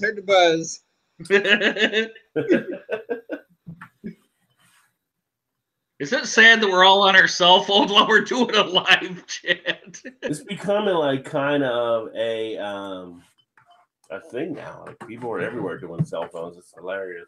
Yeah, I do all my beer reviews on my cell phone. Oh, do you? Like for Untapped, you mean, or for YouTube? YouTube, okay. Yeah. Then I use the iMovie to edit it and then save it, and then I download it on the computer and upload it. See, I've got the iMovie on here, and I do my videos on the cell phone when I upload it, but I haven't used the iMovie because I thought it'd be too cumbersome. But you like using iMovie on here? Yeah, it's all right. I think it's okay. I usually download it in the computer or upload to the computer. Then I usually use Windows Live. Oh, yeah. And let Windows Live do the upload to YouTube? Yeah, then I do. Yeah. It works well. I mean, Windows Live is kind of basic for editing. Yeah. You know what's funny? Go ahead, I'm sorry. I just use the iMovie because I just do the real basic editing. I hit it, and if I go, like say or something like that, I'll try to edit that out. Or if there's a big long point of a lull in there, I'll edit that so it condenses down. Yeah, I usually try to cut out any dead space. I don't get really fancy in editing. Like I know a lot of people like Joe always say he hates jump cuts. Yeah. Some people use a lot of that. I usually just fade it in and out of scenes and stuff, which works nicer, I think. But it's about. So is that all you all use? Is like the Windows program for your editing and whatnot? That's what I'm doing. But Eric was saying he does it just on the phone using the iMovie because we both got the iPhones. So the iPhone is part of your setup when you get it. Yeah. It has some different stuff you can do with iMovie, so it's not a bad program to use at all, really. Ooh, I got a big boy one out. I didn't realize I got this one. What'd you get? St. Ads. Yeah. So this one is a brewery release only. It is called Descending Opinions. Bourbon barrel-aged English barley wine at 11%. Oh, nice. Oh, nice. Who makes that one? Ellison Brewery and Spirits. They're in East Lansing, Michigan. Nice. Which I spent, let's see, this one was 20. The other one I bought was 20, was a stout. And then there's a 14% barley wine that's 25, I think, for a 4-pack. Oh, okay. That's no Miller Lite. No. I was gonna say, yeah, that's. And the funny thing is, Miller Lite in one beer right there. But I want to try one to see how it is, and I have a 4-pack, so I'm going to try one now, and maybe try one of each, and then do the review on them too, and then I'm going to age the other two. There you go. Yeah. It was funny, Todd, when he came up, we went to the beer store, and he was like, He was just telling me about Bearded Iris, and I had not heard about him really as much. I knew about him, but I didn't really see him. He comes around the corner, and there's like Bearded Iris there, and he's like, "Wait a second, we don't even get this near my house. How do you have it up here?" So he quickly grabbed a couple 4-packs there. Well, it's a pretty freaking dark barley wine. It looks like a stout more than it does a barley wine. Well, your barley wine will be dark though. You get raisin and dark fruits on the nose. Yeah, I'm getting bourbon, big bourbon too. Yeah, you just took it out of the fridge though, right? Yeah. Oh, yeah. It would go more as it warms. Now, do you have to pick those up at the brewery, or do you get those in the store? Yeah, this was a brewery only release. Okay. So, and I met one of the guys that brewed the beer. Actually, I talked to him for a little bit. Yeah. So there it is. Let me probably put it like this: the dissenting opinions. I don't know if you can read it that well. Yeah, you can see it there now. Are you going to do any like on-site visits or anything to some of the breweries for your? I'm going to ask. Actually, one of the guys I've been talking to at Ellison, I'm going to ask if I can do like maybe a little brewery tour and actually do a video and post it on YouTube. Obviously, I got to get their consent first. So yeah. So, but I figured I'd reach out to them, and that they're my favorite brewery. So they're only like 20 minutes away from where I work. Well, even here, they're 20 minutes away from where I'm at. I had a really good one with Bad Tree, and freaking deleted it by accident, which sucked. So we had a really good sit down and go over stuff. I'll probably go back out there at another point or so and then upload that too. Wow, this isn't bad. This is really good. You'll be feeling good tonight going to sleep. Yeah. This will be the only one at 11%. That's no Miller Lite there, son. No, it's not.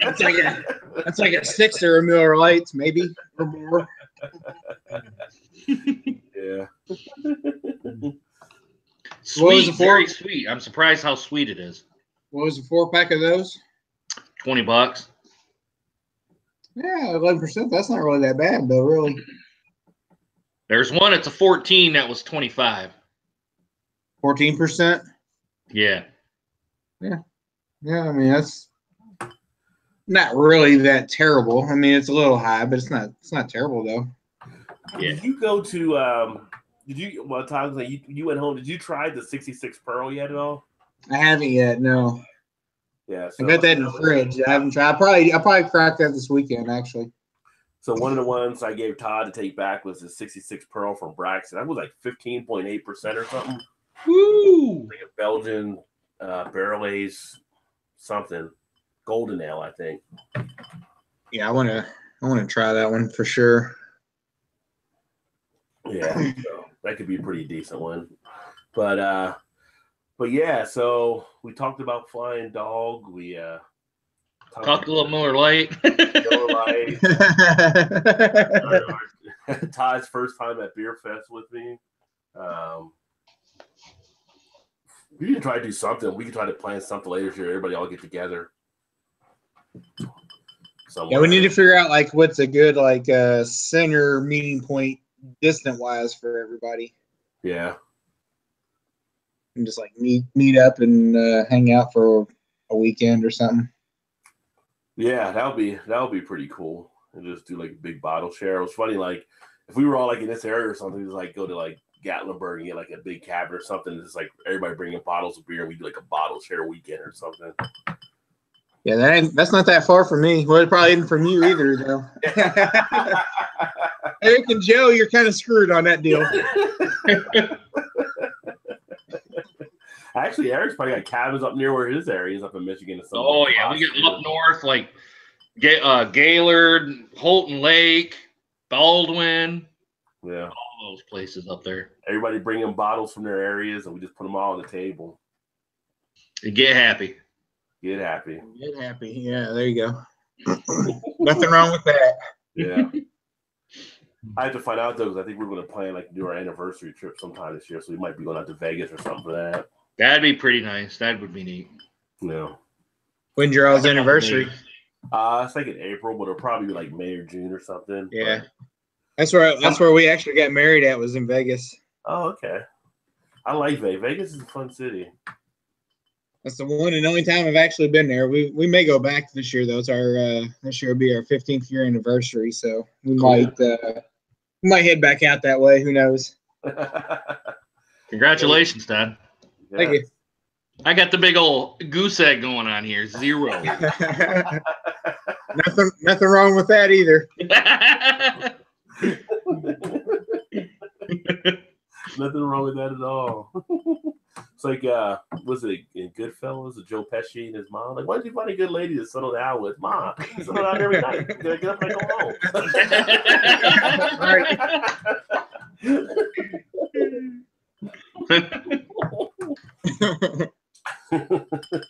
Classic movie. You gotta love Goodfellas. Yeah, that is a good one.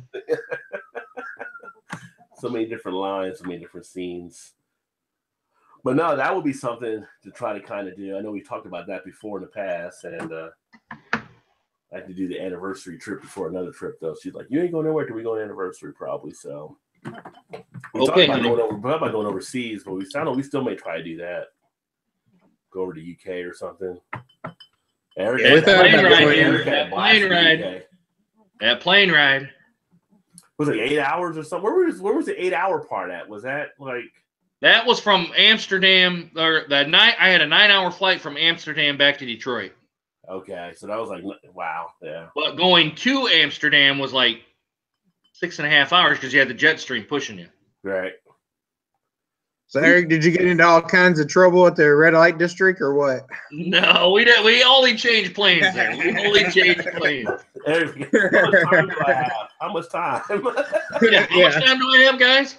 Yeah, I'll be right back. I promise. I'll be right back. I'm gonna need a day layover in Amsterdam. I would go. I would go to the red light district just to experience what it is, what it's all about. Yeah, I bet you'd experience it. All right. I had some guys at work. Come on, man! Come on! Had some guys I used to work with. They had to go over there for business, and they spent a night or two in red light district. Yeah.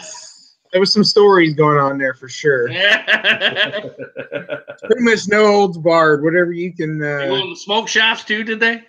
Yeah, they pretty much went to everything. I'm pretty sure.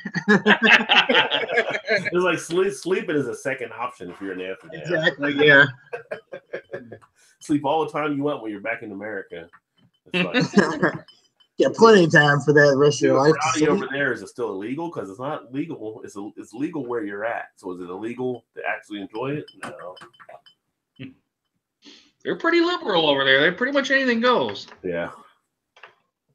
So Eric, while you was over there, did you go to any like bars where you just had like the taps at your table and they actually just? No, we didn't have that.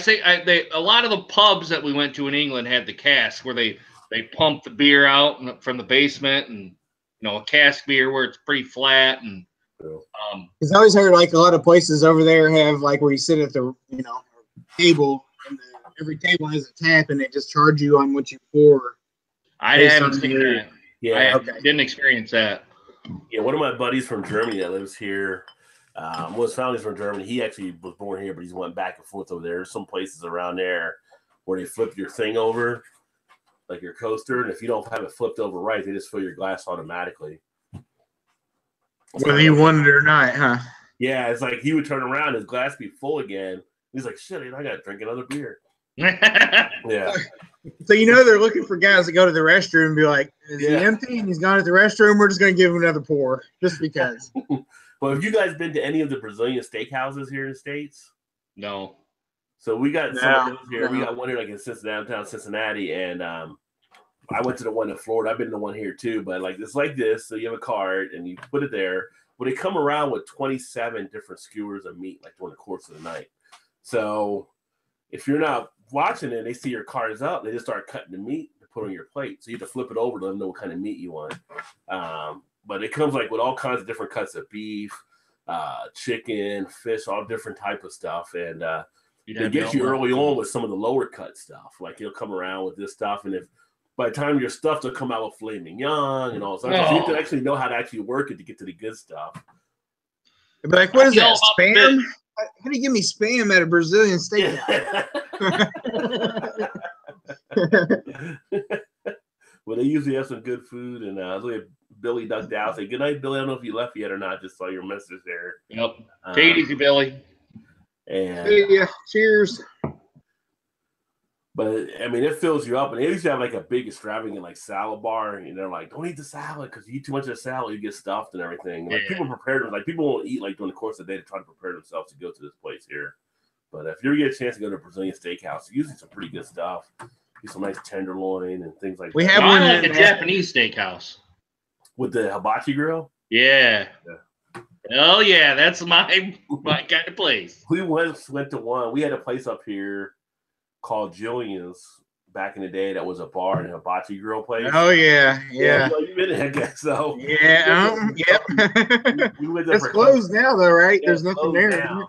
Yeah. We went to a company outing one time. Well, they would like do the hibachi grill, and they would try to get you to sit there and throw food in your mouth. And it's like we had people like we're the business thing. Nobody wanted to catch the internet. There was people like duck or moving and like hit somebody. Well, it was somebody else. Somebody thought somebody threw food at them, so they turned around and threw food. And we had a big food, but they almost kicked us out. Like they did. Oh, jeez. And it got to the point like people were, you know how they come around with the little carts when the food's on the cart. Like people were reaching down there and grabbing like not cooked steak and throwing it across at other people. Mind you, we've already been in the bar for 2 hours drinking before it was time to eat, so people were pretty buzzed. we had a Jillian's here in Louisville too at one time. Yeah. Did they go out of business down there too? Yeah. So maybe the whole thing folded or something. Yeah. But that one there near you was a lot bigger. It was like a 2 or 3 story building or something, wasn't it? Well, the one near me used to be actually a brewery. When I first moved here, oh, really? In 93, it was about 95 or so, got turned into a brewery. It was just before its time, and for like 2 or 3 years, it operated as one. And it was one of the old ones from back in the day, and then they shut it down. Like right now, it's a vacant space. I'm like, they could actually be thriving right now with all the beer stuff around here. Oh, yeah. But you know, even if you're just a small guy and you want to be small, you could thrive being really small too. Oh yeah. No not being someone that distributes your own beer. You could be really small and be like, look, if you want to come enjoy our beers, you just got to drink it here. Yeah. Hey, what's happening, Jinx? Welcome. And probably a lot of those places actually probably thrive more so than the ones that actually try to distribute some. Yeah. I would think. Maybe. I don't know. Could be wrong. See, and Jinx, I just drank a couple Flying Dogs. What are you drinking tonight? You drinking a Molson Triple X? She's a Molson Triple X girl. I like Molson Ice of all of them. Well, Molson, what is it? Canadian and Molson Ice I like the best. Yeah. I think some of the Canadian guys don't seem like Molson. They always laugh when you say Molson, but I'm like, but you guys are drinking like Budweiser up there, so yeah. There is one beer I would like to try, and it's I think Albino Rhino said something about it. He said they can get a non-alcoholic Budweiser. Yeah, they also get one of our Budweisers they don't sell here. They send up there. It's like a special type of Budweiser beer. Yeah. But Guinness is about to launch a non-alcoholic beer. I'd be willing to try that. Yeah. Oh, she's fancy. She's drinking white wine tonight. Oh, it's a lady. You're fancy. Yeah. In a Budweiser, the same thing as like water. Pretty much. Sorry. Ouch. It's more of a sturdy water at that. So we're not talking Coors Light like stream water with corn in it. That's all. Water with. Now wait a minute. If you've made it this far into the live chat, I'm an American Adjunct Lager drinker, and these two like to bust on it. All right. That's what I said. Sorry, Eric. I'm just kidding. Yeah, I got some of those in my fridge too, so don't worry about that. So, what white wine are you drinking tonight, Jinx? You guys drink wine at all? Once in a great while, I will. Yeah. I'll try some. My wife's a big wine drinker, so when she drinks it, she's always like, "Here, try this," because I do the same thing with her with craft beers. Like, "Here, try this." Most times she'll just turn her nose up at it, but I actually like it most of the time. It's usually pretty good. Well, they'll have the wine fest up here in March, and that's kind of like our beer fest, but it'll be huge, like a bunch of wine sampling and stuff too. If you want to. I got a cousin actually owns a winery here locally. Oh, nice. And he's won. I don't know, 30, 40 medals at the Indianapolis wine, like one of the biggest wine festivals or whatever in the country. Oh, that's pretty cool. Or in the world, like the competitions or whatever. And he's won multiple medals at that one. So it's actually pretty good. Really good wine and a good place to eat too if you're ever in the Southern Indiana area. Check them out. And he distributes and everything down through there? No, actually, he doesn't. The only place you can get it is at the actual winery. Oh, wow. Okay. Yeah.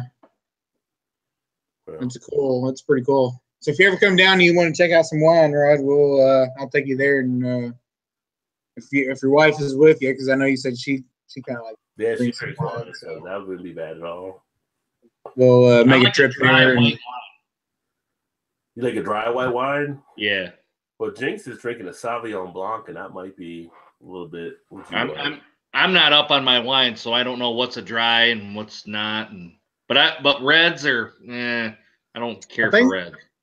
I think that's a red wine, right? Sauvignon's white. Sauvignon Blanc. It is white. Okay. But there was a beer chart I used to have that actually would tell you what wine you would actually like for the beer you like. And it was really weird because I looked at it, and I like a lot of stouts and stuff, heavier. And it's like, if you like stouts and you'll like Shiraz, which is actually one of my favorite styles. And it also said like Cabernet was another one. It's like, it was all matching up pretty much. And the ones I didn't like, it would say like some of the white wines that I wasn't a fan of, like Chardonnay or something. So. Hey, Eric, you got to remember, we're amongst the top 50 wine tubers. Present. I am one of the top 50 wine. I don't know why I'm on that list, but if you look on the spot list, you want to know about wine? Just ask Rajay, because he's Rajay BeerVentures is one of the top 50 YouTube channels. I'm thinking maybe it was beer and wine, but I'll take it. Any press is good press, unless that's right. That's right. Sexually harassing people or something, like some of the celebrities or politicians. That's not good press.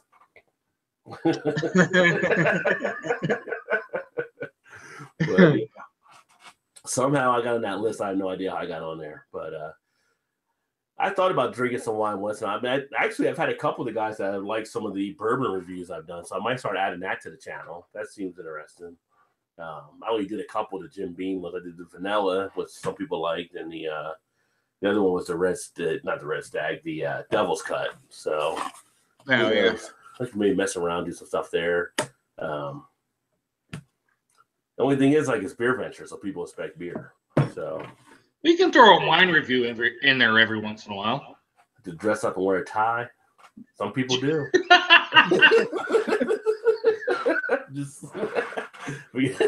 I wonder. Hey, Ryan, have you ever done any of the bourbon tours in Bardstown or whatever? No, I haven't done any, which is kind of sad being in the bourbon state that I haven't done the bourbon trail yet. But we just started getting the bourbon tours from the brew bus.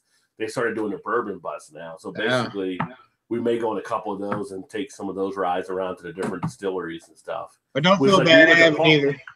When we went to Party Stores, right next to it, I don't know if you saw or not, that building New Riff Distillery. That's one of our local bourbon distilleries.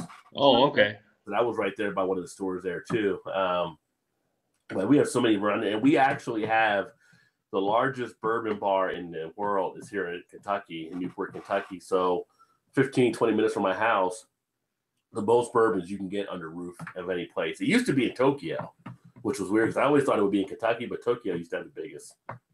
Apparently they love a lot of bourbon in Japan. So next time back up, maybe swing by that too. You can check that out. Yeah, I never realized that. Yeah. We got a lot of alcohol around here. We got a lot of alcohol. We're not hurting. Ty got to see my beer basement when he came in, so all those boxes of shit down nice. It's I don't even know what's in this box right now. A pretty good little stockpile there for sure. I just know if things go bad, I'm at least set for a couple weeks. If apocalypse ever happens, you're fine on beer. Yeah. I got 8 boxes, I think, in there now. So I mean, there's some of those bottles are big bottles and stuff too. They're like all like 12-ounce bottles or anything. That's the bad thing with bombers. It's like you don't want to just crack one open unless you plan on drinking the whole thing. It's like you can't. Yeah. You know, those are usually more for shares unless you just want to. I mean, really, it's only 2 beers, 2.5 beers, but still, most of the time the bombers are like big ABV or something, you know. So yeah. For the average, you're in for the long haul when you crack one of those open. For the average novice drinker, they're for shares. For me, yeah. right, exactly. For me, a couple glassfuls, and then what's next? Yeah, you're good. Yeah, that's just getting started. Just getting started. Drunken, don't waste my time. Drunken One says he makes his cranberry hooch at 15%. Thanks, Jinx, on the congrats there. I don't know why I'm on that list, Jinx. I'm on it. So, but thank you. Yes, I do like ale, stouts, and porters. He says, for your country. That's what Chris said. Earth must be those barley wines getting you on that list, Rod. Maybe, I don't know. Maybe barley wine does have wine in it. So, but is barley wine considered a wine or is it considered a beer? It's considered more than a beer, but you know what? With algorithms and stuff running, if it sees wine, it may pick up barley wines. Might. Chris says Rod J's topless wine reviews. Well, it depends on whose top was there, Chris.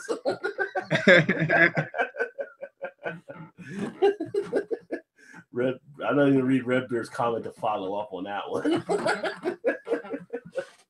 So yeah.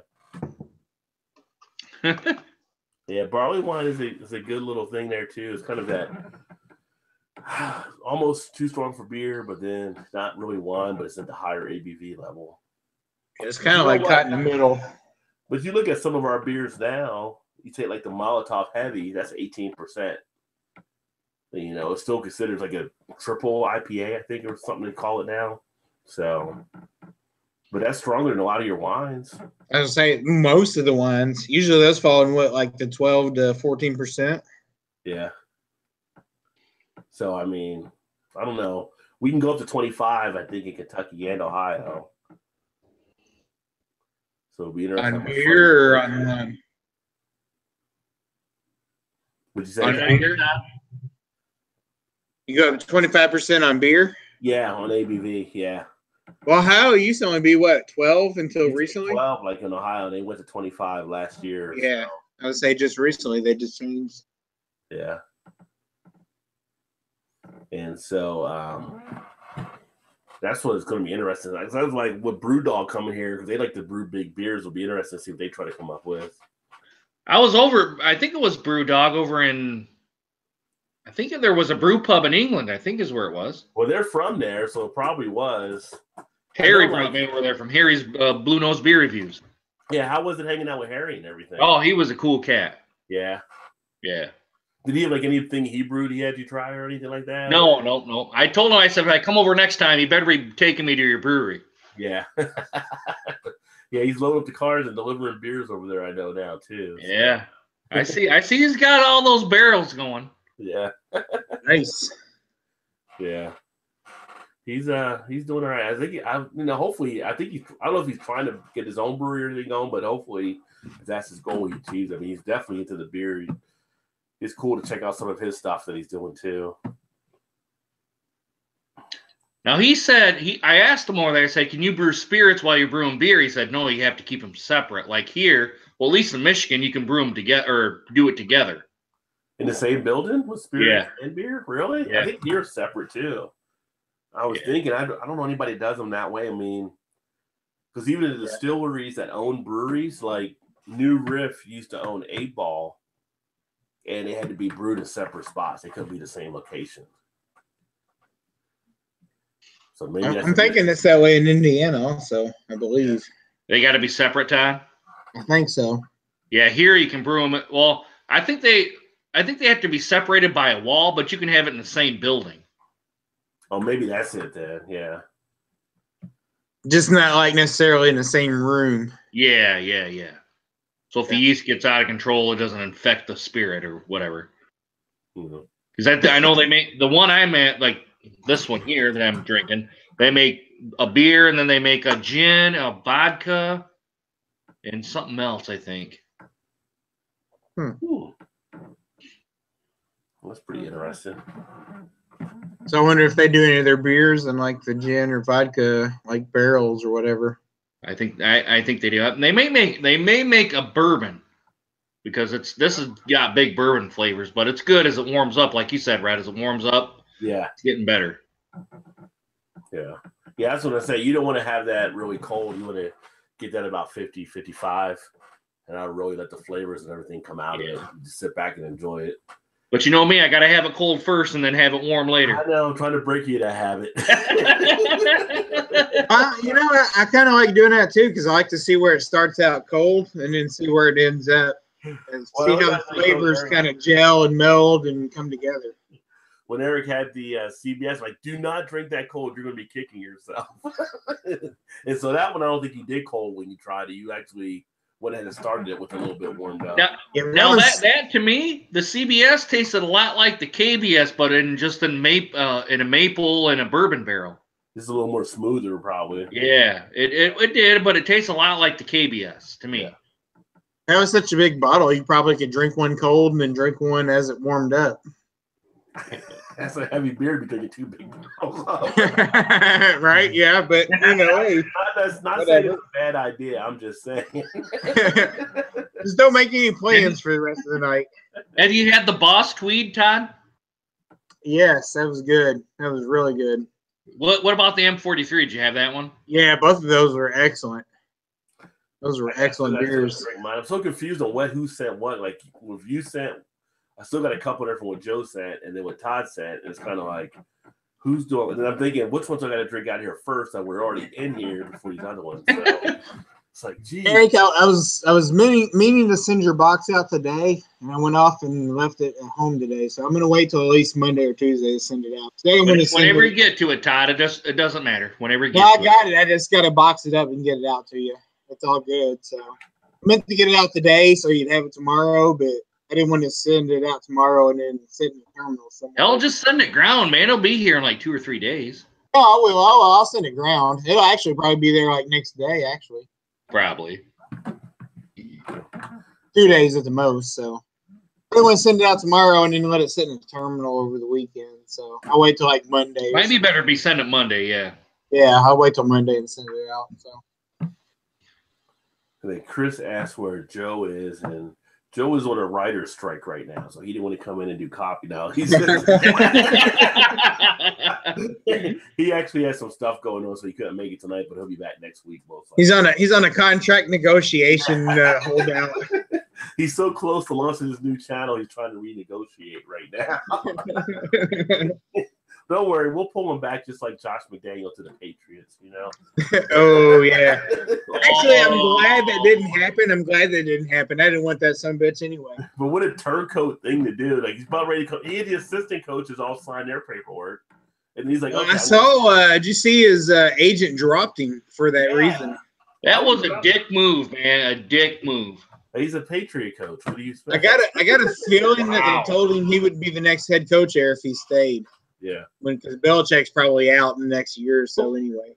Who's to say he's going to be that same – they're going to get back to the Super Bowl or the AFC playoff every year? He was terrible in Denver, so I don't know why. I mean, they fired him mid-season in Denver. Yeah. Unheard of, you know. I was like, I didn't want him anyway in Indianapolis. Who'd they get? Or haven't they gotten anybody yet, Todd? They haven't got anybody yet. They caught him off guard, right? So they got to hire him now. Yeah, so now they're kind of like dropping back and punting, so we'll see what happens. And what if he doesn't want the assistants that signed their contract? Does he have to pay those guys now? Well, no, they actually came out that I read today that they're keeping all the assistants that they already signed. So, yeah. I'm telling you, I think that USC coach should be an NFL coach. Pete, who's USC coach now? That's I can't remember who it is. That's not Lane Kiffin, is it? Or to Pete Carroll. I don't know if it was Lane Kiffin. It's not Lane. Lane couldn't handle the NFL, I don't think. I can't remember his name, but I think that guy, when I watch him, I'm like, dude, that he's got something going on there. To me. It's tough to jump from college coaching to program. I mean, you got to be a special player. I mean, even like Pete Carroll, he had to go back and learn because he came up here with the Jets and he was terrible. Went back and he became more of a player type thing, player type coach or whatever. He learned to connect more with the players and did a phenomenal job in Seattle now. I mean, just phenomenal. I'd be interested to see if Harbaugh gets any. I'm sure he's got some, Todd. Chris is saying boring college football talk. I'm like, sorry, we don't have the CFL as much here. Or at all, like zero. I think he's getting some heat up here in Michigan in the area. He's a Seahawks fan anyway, though. So what's that, Todd? Isn't Harbaugh getting some heat up here now at the moment? Yeah, it's starting to come on. It's starting because he hasn't won against Ohio State, and he's only got one win against Michigan State. Yeah. Yeah, you could be. The heat's starting to come on. You could be 10-2 and 11-1, but if you're not beating those teams, you're out. Yeah, like I told people, like, just beat Michigan State and Ohio State. You could lose the rest of the games, and we'd be good. You'd be fine. Yeah, you'd be like a Hall of Famer. Yeah.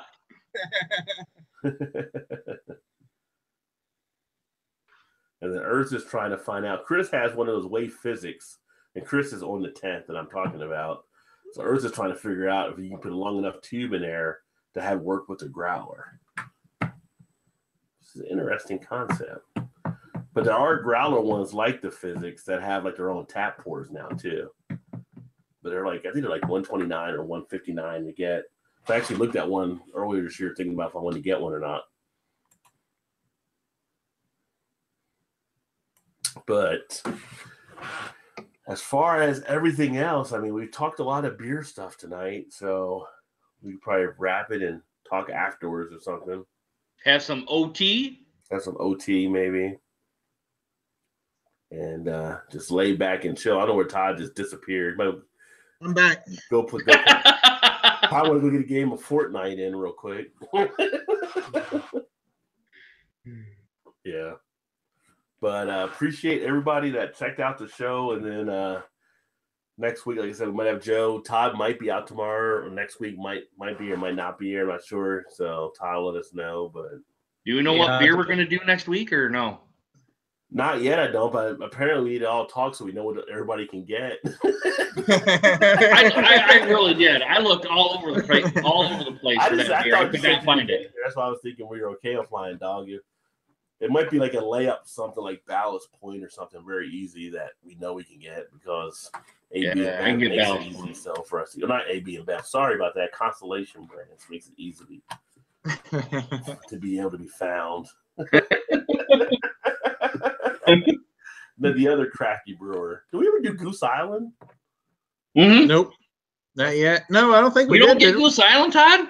No, we do. I thought he said, did we do? I don't think we did Goose Island. That could be an easy. No, I don't think so. Just no Bourbon County, all right? Because I'm going to get jealous. Now, if we do Goose Island, I have to break out a Goose Island. I can get Bourbon County. I just haven't found it, or was here when it was available. Oh, because I was over in the UK when I think it came out. And it's so funny because I know you're like you said, you're in the crafty beer lovers group. You'll see people posting pictures of Bourbon County. Oh, I can still get this. I'm like, give it to fucking me. No, it comes out on Black Friday. Yeah. Yeah, it comes out, but there's like sitting in stores where like nobody's buying it on shelves. Yeah, there's a lot sitting around this year. They made like abundance of the stuff for this year. Yeah. Sorry, Eric. Thanks, Todd. Thanks, buddy. Well, you know what? You might have one in your box. Who knows? Oh, okay. Is my beer in your box? It kind of sounded dirty a little bit, didn't it? I'll be like, open up and be like, man, Todd is riding dirty, man. Come on. Riding dirty. So I've actually got Swamp People on TV right now on mute that I'll watch. I love Swamp People. I'm sorry, I just love Swamp People. I think it's one of the funniest shows. Guilty pleasure. And it's not like a pleasure. Fun of people. It's just hilarious. It's just funny that, you know, it's just a nice fun show to watch, you know. And is that like a ha-ha funny or it's just like, you know, it's I don't know, it's weird. Like I watch that and I watch You don't watch the Bigfoot show, do you? I watch Storage Hunters or Storage Wars, and yeah, I do. I actually watch that one too. And but I used to watch this, and I used to watch another one. My wife's like, "Why do you all watch these shows?" Like, what's the fishing one? We're off of like Massachusetts. Deadliest Catch. Deadliest Catch. Deadliest Catch, yeah. Stuff like that. Yeah. And she's like, "You watch all these shows like manual labor stuff, but it's like you don't really manual labor." I'm like, "I don't know, but I find them interesting." You don't watch the one where they're like chasing Bigfoot, do you? No, I haven't seen that one. Although I did see the one where they're the Curse of Oak Island. I've been watching that here and there, where they're trying to see if there's gold buried in some island. And what's the other one? There's one where like they excavate for gold too, Gold Diggers or something it's called. So all these crazy shows that are on, but somehow I get a kick out of them. But it's just good. Like no, you can just watch it and just like enjoy.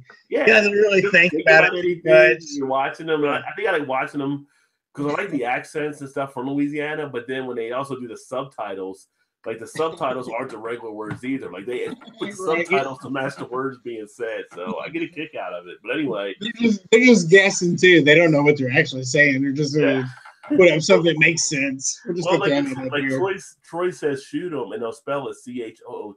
And it's like you don't see that anywhere else. But I was watching it a second ago. I glanced over, like Willie, who's one of the guys on there. He basically hunts gators by himself. So he's sitting there trying to strap the gator, trying to reach for the gun. It's like, how are you going to pull this off? He's a one-man show. That's hard work. But yeah. But with that being said, I guess we're going to shut it down here. And anything you guys got for last parting shots? I don't. I do not. Unless you wanted to say my PSA at the end. We always love your PSA, Eric. Your PSA is always welcome.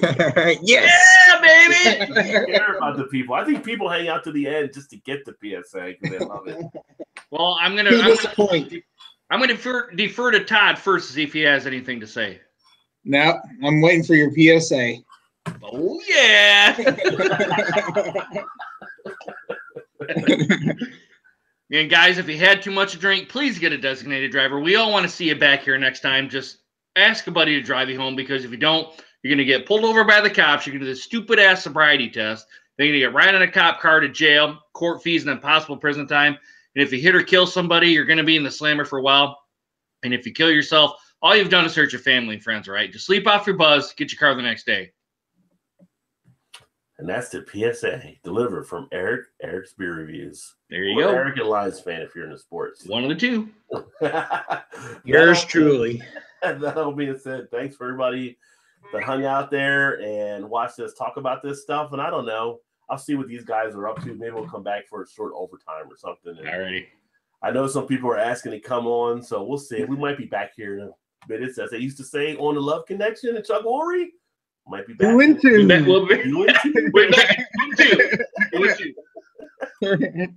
Deuces, guys. Catch you next Cheers. time.